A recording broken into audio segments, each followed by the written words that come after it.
Hello everyone and welcome back to the channel. What we'll be doing in today's video is dealing with light issues. In particular, we have front headlights that are not leveled correctly, and right now they're trying to signal aliens by shining into outer space. We have a front side indicator, that one that's barely holding onto the vehicle. Its internal hold down is completely destroyed.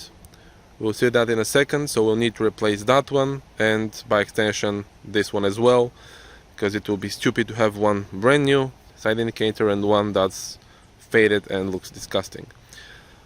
Next, we also have that mirror right here. So both of these mirrors, they have these vanity lights that basically shine down to the floor. I think they call them puddle lights. That one is alright. On this one we have the bulb in there and it lights up, but we have no diffuser, so the bulb is just hanging inside of the mirror itself and shining behind the glass, so that's rather unhelpful. Before further ado, let's roll the intro and let's get cracking.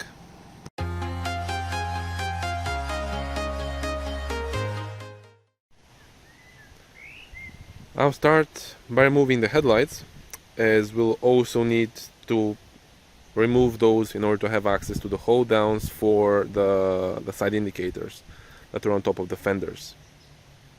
Well, you can actually gain access to those hold downs in a different way. We'll get to that a bit later in the video, but since I will be dealing with the headlights anyways, it will simply be easier, save us a little bit of time, but I'll show you both options anyways. Yeah, so the first thing in order to remove the headlights on this particular G-Wagon is to pull down the pull bar, as we have one. If you don't have one, you can skip this step, but I have one, so I need to remove it. In order to pull down the pull bar and swing it out of the way so that it doesn't interfere with us taking the headlights out, there are a couple of, I wouldn't say fasteners, because they're like hold down fasteners. I will show you when they're out. It's very difficult to see right now, but basically you have these two half turn fasteners that you'll need to unscrew with a special tool on both sides. They sit basically here on the back side of this. So this is one of them, and you also have right here the other. They are encased in plastic so that even if you drop them, you don't damage the bumper and the paint of the vehicle. And the way these things come out is with a special tool. This is how the special tool looks like. It shouldn't be crooked, it should be straight. Mine is a little bit crooked, as you can see, but I don't know how this happened. That's the way I got the vehicle, with a crooked tool. I guess someone was really trying to fasten them down, even though they don't require that much force, so who knows.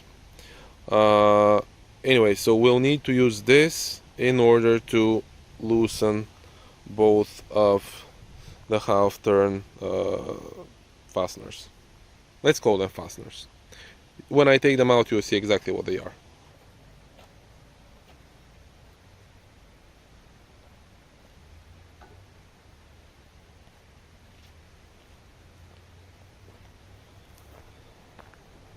So this is what the fastener looks like. This is how it looks from the back side, and here is the tool. So basically you align the tool with the splines on the fastener itself, and lefty-loosey you just turn it halfway. This, yeah, like I said, it's not really a fastener, it's more like an anchor shaped. It's difficult to explain, but you see what it is. So this is what actually holds the pull bar in the up position. And as you can see, there's also a little indentations right there, so that this goes this way through that hold down right there, and you basically turn it halfway and it will hold the pull bar. And the pull bar itself only swings down, it doesn't come out all the way. Well, it can, but not simply by taking these things out. There's another procedure to remove the entire pull bar, which we're not going to deal right now because we don't need to remove it entirely. Yeah, so let's tackle the headlight removal. For the headlight removal itself, the first thing that we need to do is remove this plastic housing that is around and in front of the headlight itself.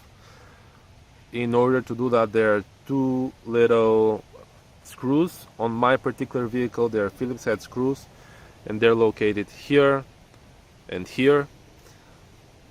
But be mindful that they can also be T30s, T25s. I've seen pretty much all sizes here.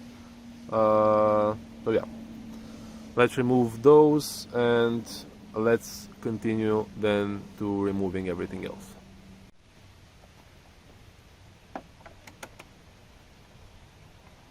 If you're asking yourselves why I'm using this short stubby screwdriver, and the answer is I wasn't able to find my normal screwdriver, so this is why I'm using this instead.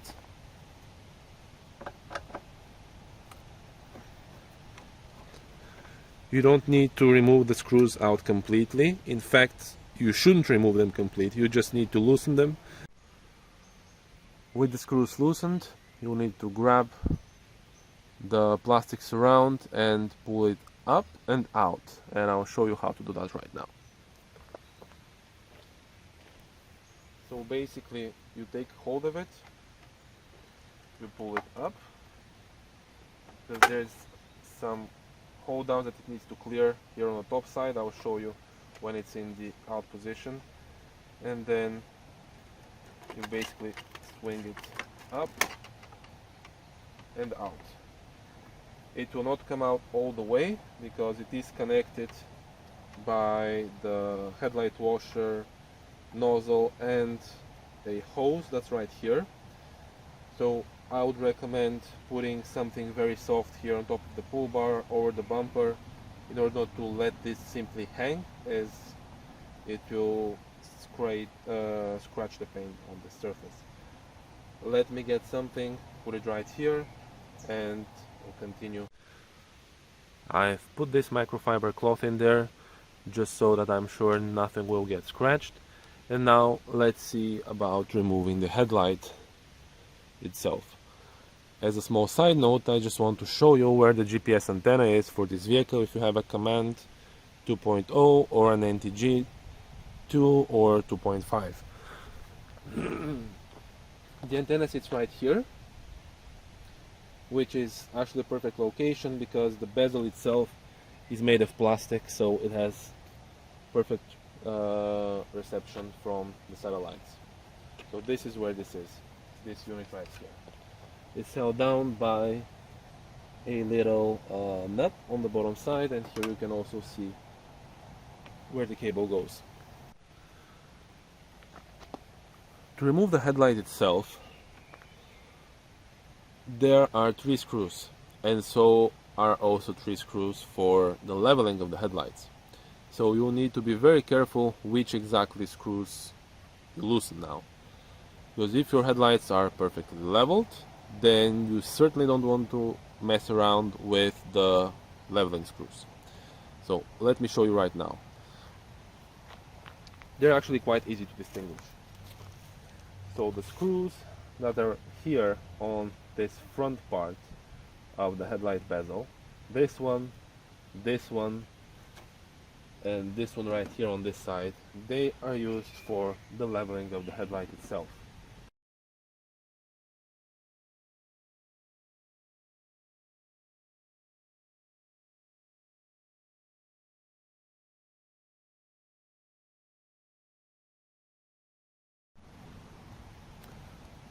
Wow, this screw right here on the plastic piece that surrounds the headlight, this one right here, and we also have one right here on this side, that is actually what holds the headlight to the fender. So we'll need to loosen and remove those in order to gain access to what's behind the headlight, namely the hold down for this side indicator.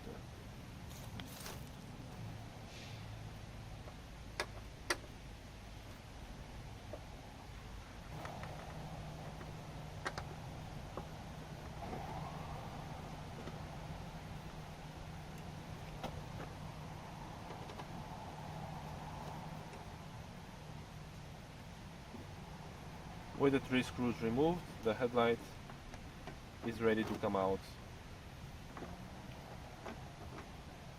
You just wiggle it out a little bit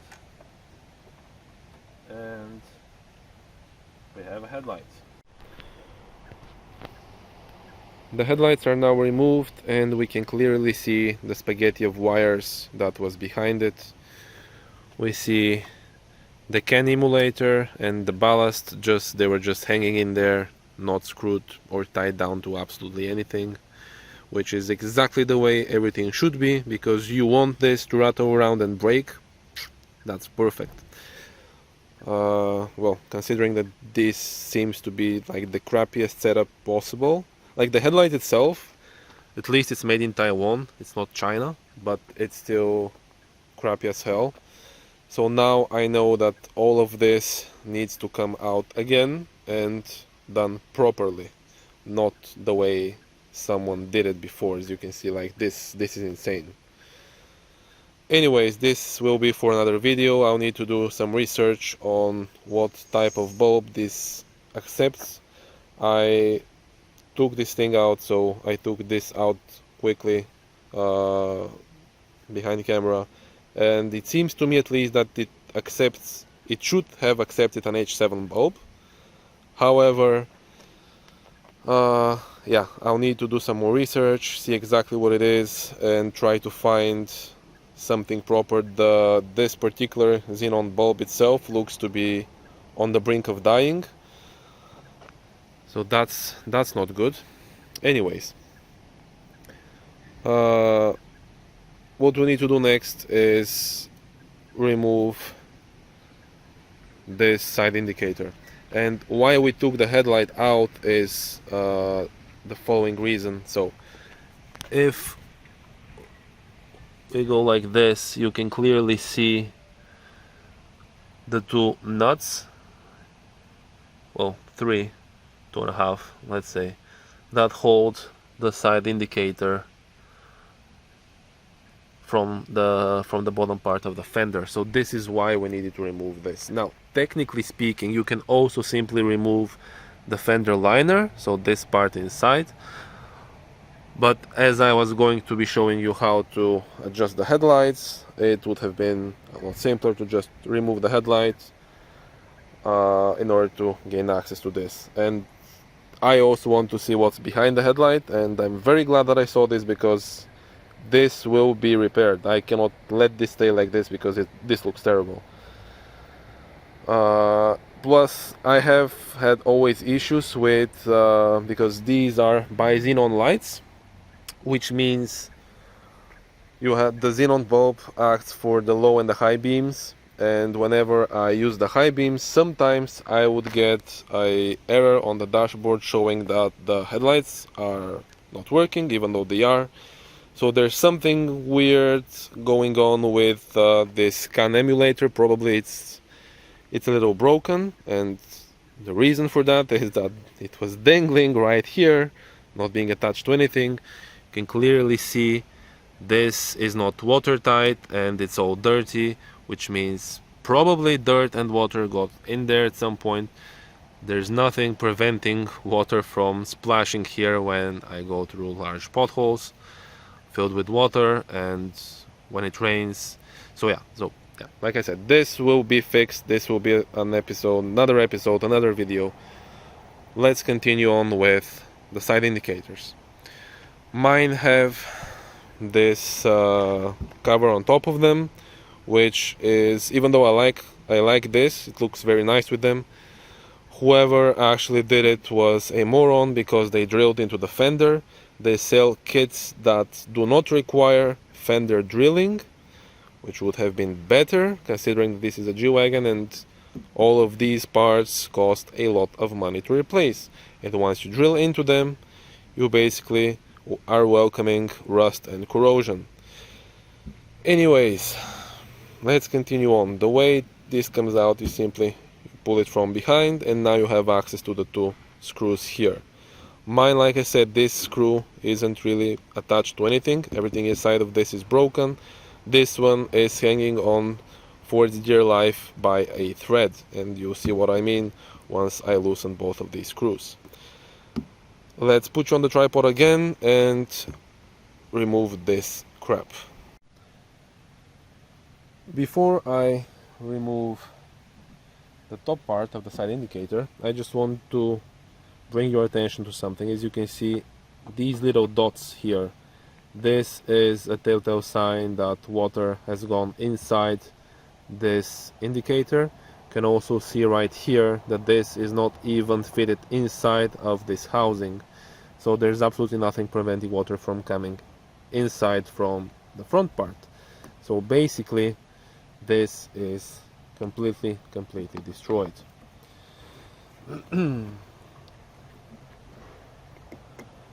So the way you remove this, you don't actually need to remove the screws all the way. All you need is to loosen them, at which point you slide it out and up. Here is what this looks like, and here you can see the damage that occurred in this front indicator. This hold down is completely mangled. This one is basically holding on to its dear life only by this part right here. Here this is destroyed 100%. And we also have access to this screw. There's also one, exactly the same one on the other side.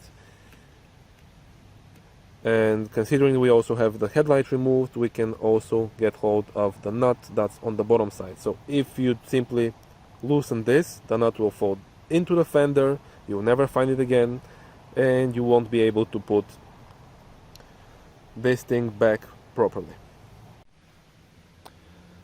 These are the indicators that I got. They're not original, but considering the state of the vehicle and how molested it is anyways, I don't think it really makes any difference. So these are side indicators from a company called Bagel. They are a fifth of the price of brand new OEM, so Mercedes ones from Mercedes directly. I asked the dealer and I was quoted about 75 to 85 bucks, depending on whether it's expedited shipping or not, because they are on back order and are not available currently. They all said it would take probably about 1 to 2 months to get them shipped. I really didn't want to wait as much, and I also didn't want to pay as much. I got 2 of these for, if I remember correctly, it was like 25 bucks. So they're super cheap. They're not better quality than these ones, so they're crap again. However, it's unbroken crap. So it's still better than these ones.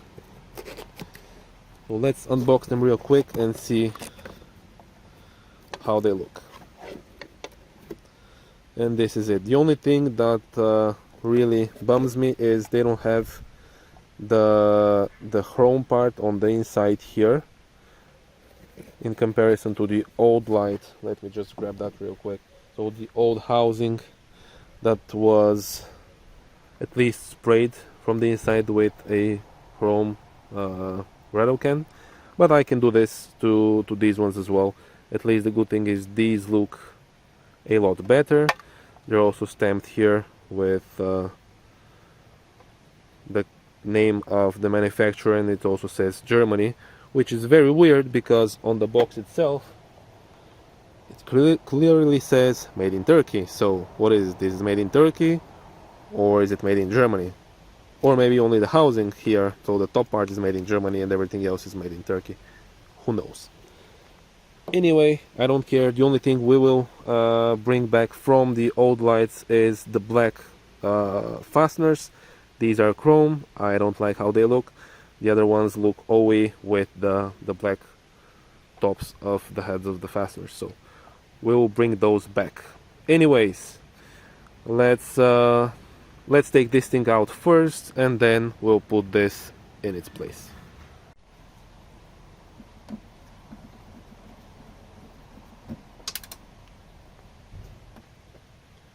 and I dropped the nut that's holding it on the other side. It's a good thing I brought new ones. Anyways, let's continue to the second one. I also have this little 8mm wrench to hold the nut on the other side.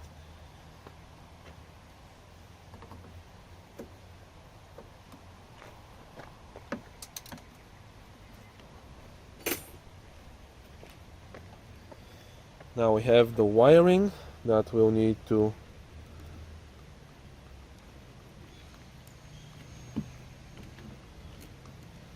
take out. You can see the damage here.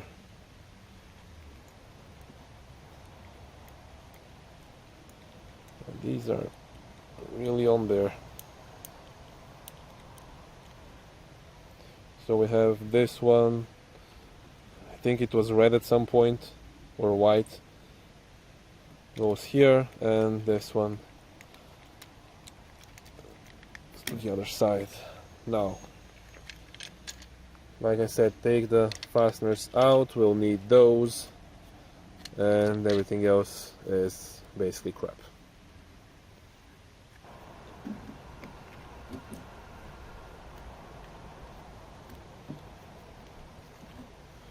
You can also use this opportunity to clean up whatever gunk is underneath.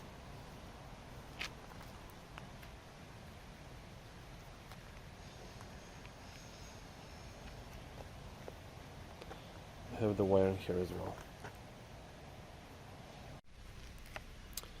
We will also be reusing the old parts for the old bottom part, because the one that I took from here, as you can see, it's malleable. It's made out of rubber, which is how it should be.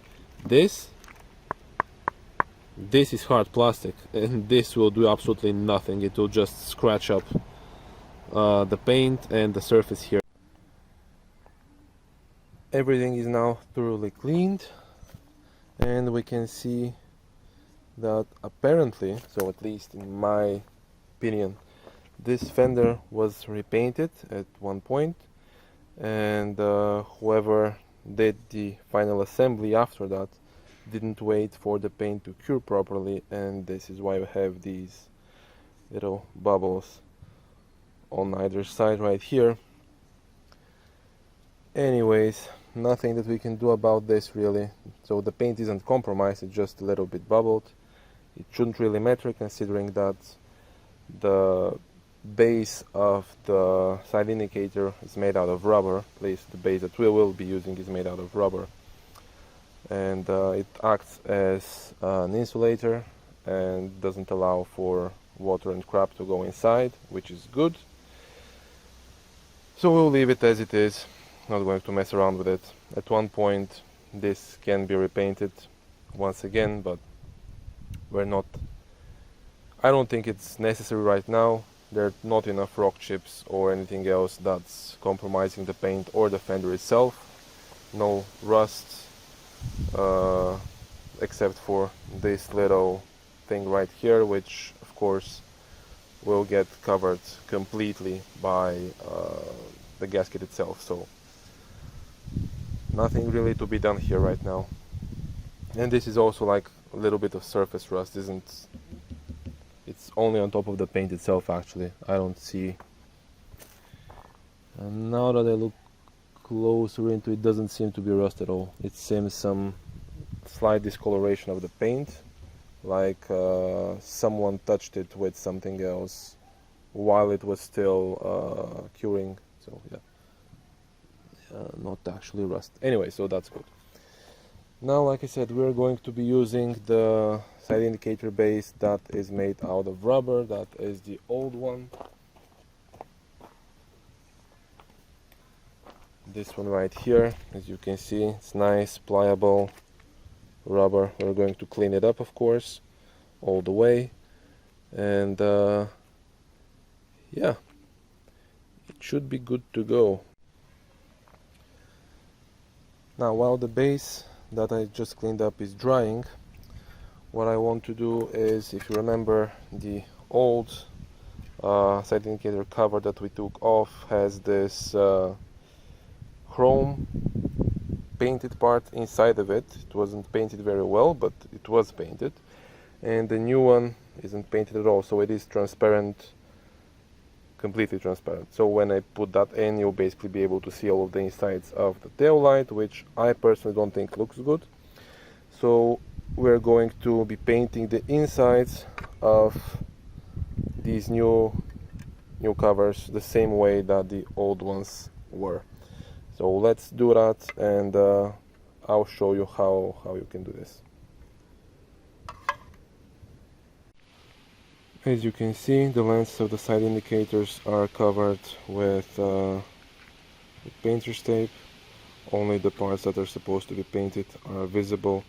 I didn't do a great job. Admittedly, I wasn't trying to. I was just going as fast as I can, because honestly it doesn't really matter. If it's covered, it's covered. Who cares how the job was done?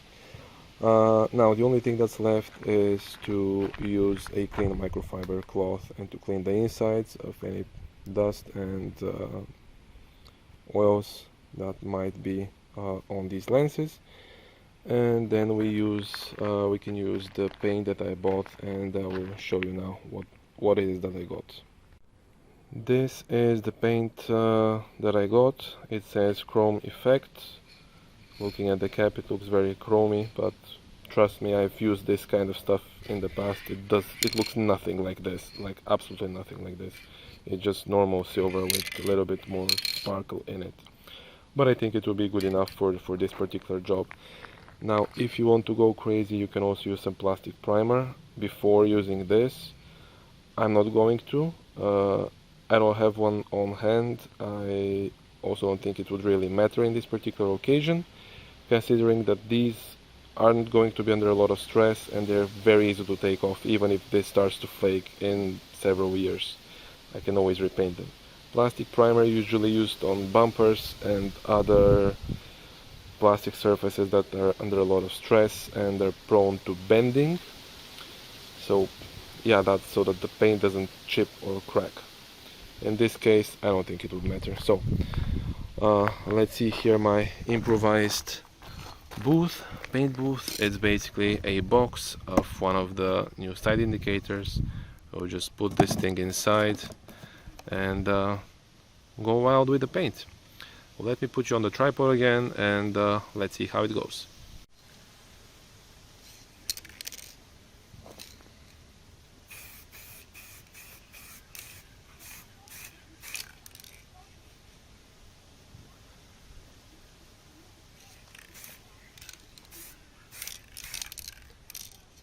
Alright, first coat applied.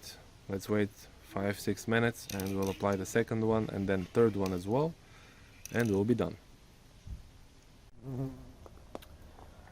Everything's now clean and dry. These things as well, they are in very good condition, very clean. This is also clean, so we can proceed to final assembly. We'll need to feed the wires through the opening.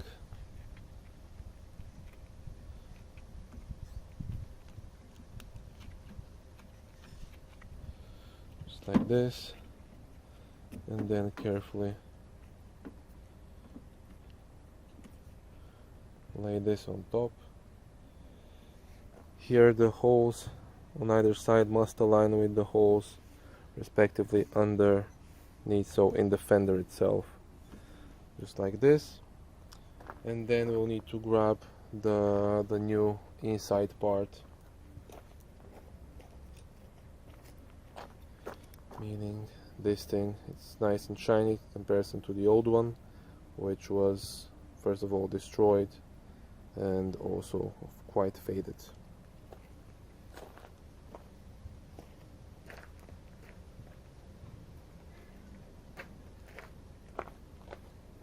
Just for comparison's sake, this is the old one, the broken retaining mechanism here, and here is the new one. Is just very much shinier and nicer, better looking. So we're putting the new new piece right here. Like I said, make sure these openings here are aligned with the holes in the fender, at which point you simply put this thing into place, just like this. I also have some new hardware, which will be using some nicer, bigger washers and nylock nuts, because when I was taking the other side indicator on the other side, I saw that basically one of the fasteners was completely loose and nut on the other side was unthreaded. So we'll be using this just so that it doesn't have the possibility to come loose. And yeah, so let's put this. I also have a 8mm wrench with which we'll be holding the nuts on the other side of the fastener and fastening with a flathead screwdriver, because this is what this fastener sets.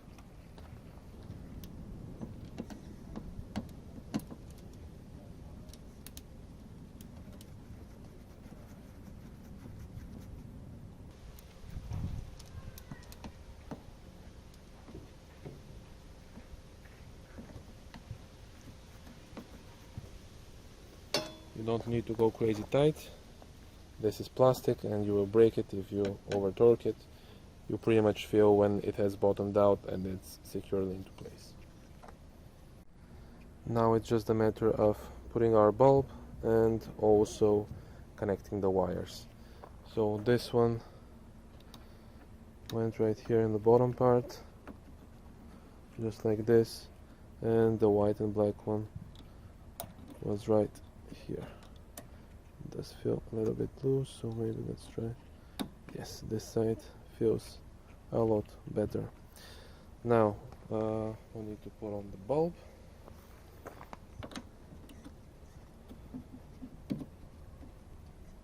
Just like this. And the last thing that we need to also put is the lens on top. Here is our newly painted lens.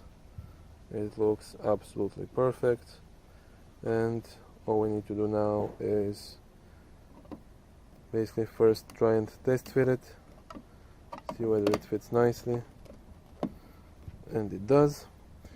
Now we need to take it out, put in the screws with the little retainer right here inside of these guide channels, and tighten the two screws on the top. The lenses are now installed with the original fasteners. They look perfect. With the painted inside, they look exactly like the OEM ones. All that is left now is to put on the turn signal indicators and see how they work.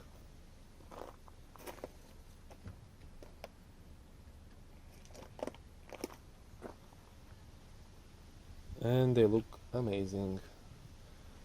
Great.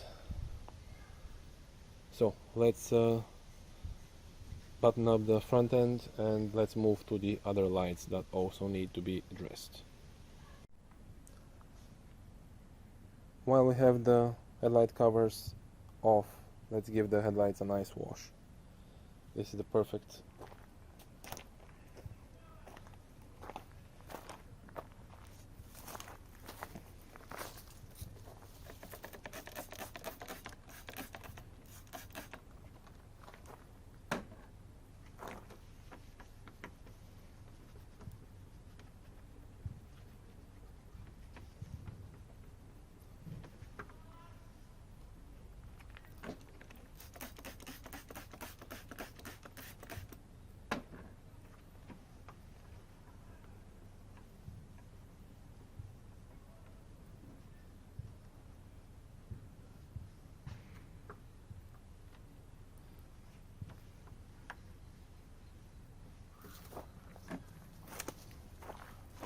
While I was giving a hard time to these headlights earlier today, they are actually not that bad. In fact, the lens itself is made out of glass, it's not plastic, so that's actually a very big selling point for these. It's great. Usually the cheap aftermarket headlights that are sold on eBay or AliExpress, whatever. Usually they're made of plastic, these are glass, so that's a big bonus. Let's clean the other headlight.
One thing that I also noticed that's missing from these headlights is the headlight gasket.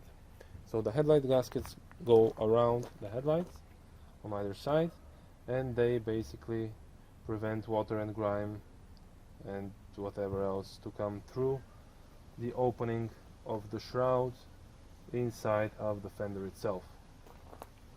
So these gaskets are available only from Mercedes.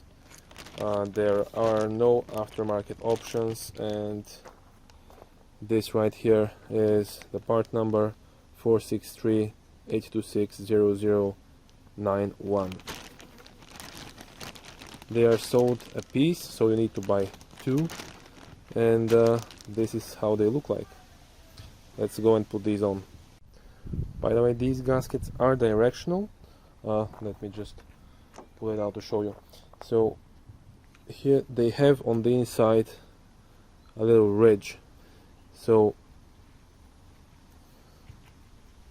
if we look at it like this, the part that's coming up, so the bump is coming up, faces towards you. The other way you can also know you can see which part is front and which part is back is by looking at the part number. So the part number here needs to face the car itself. The part of the gasket that has no part number on it is the part that faces you when you're installing it.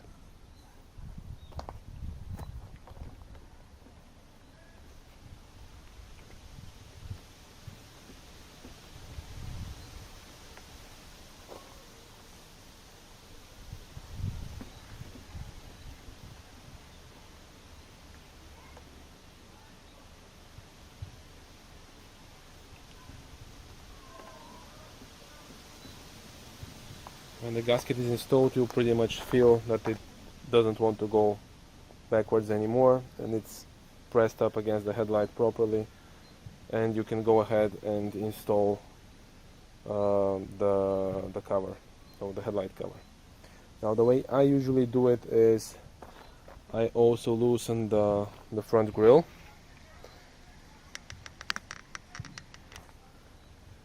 I loosen up the front grille so that it gives me a little bit more leeway to put inside the hoses, and also enough space so that these things can slide over the little fasteners on either side.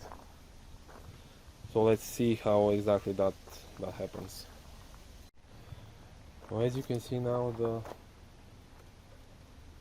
the front grille is loose. So it's unbolted from the top. There are two fasteners that hold it in, and now we can simply carefully take our headlight cover, pull it up. You can also take the grille a little bit upwards, so push it up towards you. It will want to come out, but it doesn't matter. Just hold it in place, align the two forks here on the bottom side of the headlight cover with the fasteners underneath, and also here on the top there are two more little text that the cover needs to go over.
With the headlights fixed, now let's move towards the light on the mirror. So if we go underneath, we can see that there is a hole exactly where the diffuser for the puddle light should be.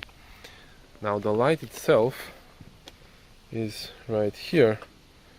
I can pretty much catch it with my finger and pull it out, just like this. So now it's poking underneath the mirror itself. What we need to put in is a new diffuser, and the new diffuser is right here. It comes only from Mercedes, and the part number is A203-820-0159.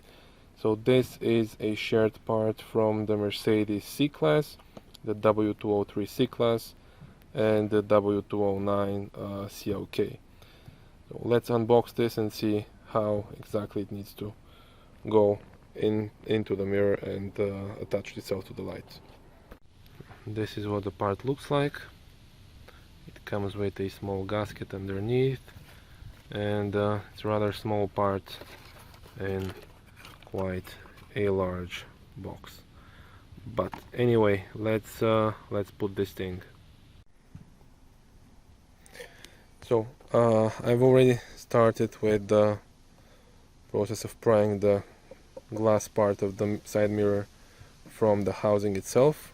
For some reason my phone doesn't want to focus. Now it is focusing finally. So there are these clips here, and all the way around inside. So what I used is a small pick like this, just to get hold of these and pry them out. With that out of the way, it's as simple as pushing it a little bit more with your fingers. You don't need to remove the mirror, so the glass part of the mirror entirely. Just you need to have simply enough space in order to put in the new diffuser right here where it's supposed to be. So now let's grab the diffuser and let's pop it in place. I decided to swing the glass part of the mirror completely out of the way. You can see here are the attachments for the heating of the mirror itself, and these are the clips here all around that I spoke about earlier, that you basically need to grab hold of, pull a little bit in order for them to release the mirror from this part. Now with the mirror removed, we have a lot more access to put in the diffuser, and we also have access to put some grease here on both of these motors, so that when the mirror moves side to side, up, down, it does that a little bit smoothly, and we also will prolong the life of both of these by doing that.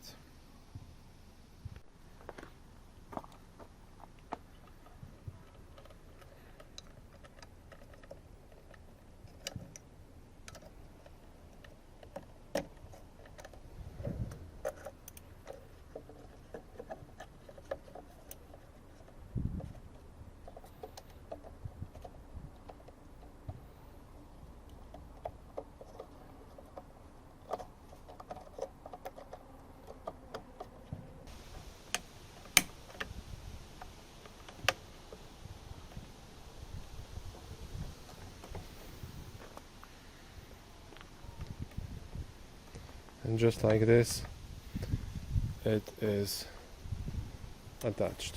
Now we can remove the masking tape, which I put in there so that we don't mar up the surfaces, even though they're not perfect anyways. Remove the glue residue, and now all we need to do is put in the mirror back the way it was. You'll hear it clip, and that's about it.